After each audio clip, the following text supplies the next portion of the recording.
So today, we're diving into David Beckham's autobiography, Both Feet on the Ground. Now, you might just think it's a book about football, but trust me, it's so much more. It's really a fascinating look at one huge problem. How do you become one of the most famous people on the entire planet without completely losing yourself in the process? Let's get right into it. And really, this is the question at the heart of the whole book, right? When you're living under that kind of constant media spotlight, with every move being judged, how on earth do you stay connected to who you really are? How do you keep your feet on the ground when the whole world is basically trying to launch you into orbit? For Beckham, this was a daily battle. All right, let's get the quick facts out of the way.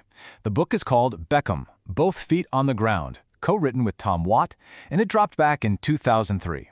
Now that's important, because this was right at the absolute peak of his fame. And sure, on paper it's a sports autobiography, but what we're really going to see is that it's more like a survival guide for navigating the psychological chaos of fame. And that chaos created this huge problem for Beckham, something we can call the paradox of fame.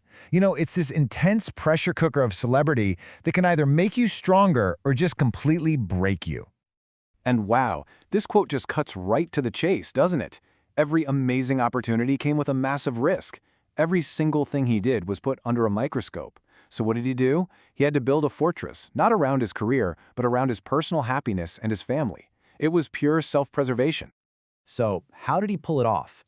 Well, this brings us to the core idea in the book, his philosophy of groundedness. This was his secret weapon, his anchor in that never-ending storm of media and public attention. But what does that even mean? Okay, so groundedness, as the book explains it, isn't something passive. It's not about shying away from success, it's the exact opposite. It's about actively holding on to your true self while you're achieving all that success. It's this deep commitment to making sure the person you become is still the same person you started as, just, with a lot more experience.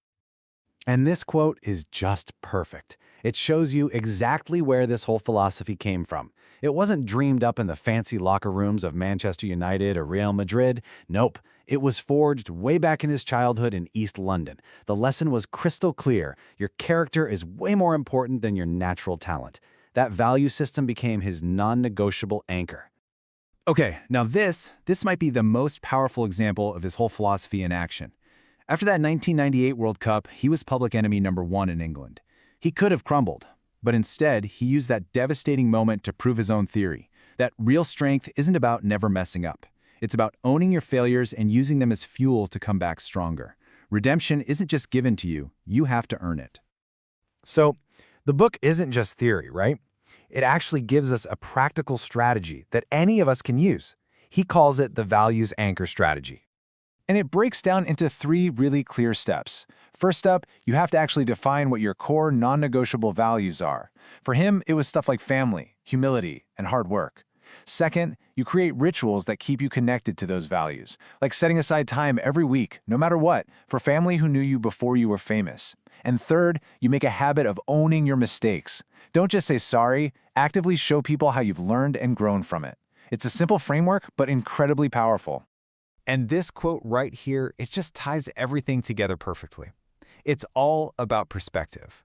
His career, football, was just one piece of his life. The real foundation, the stuff that gave all his success meaning and kept him stable, was his family and his values. That is the essence of being grounded. Okay, so that's the big idea of the book. But as a piece of writing, how does it actually hold up? Let's get critical for a minute and look at the good and the bad.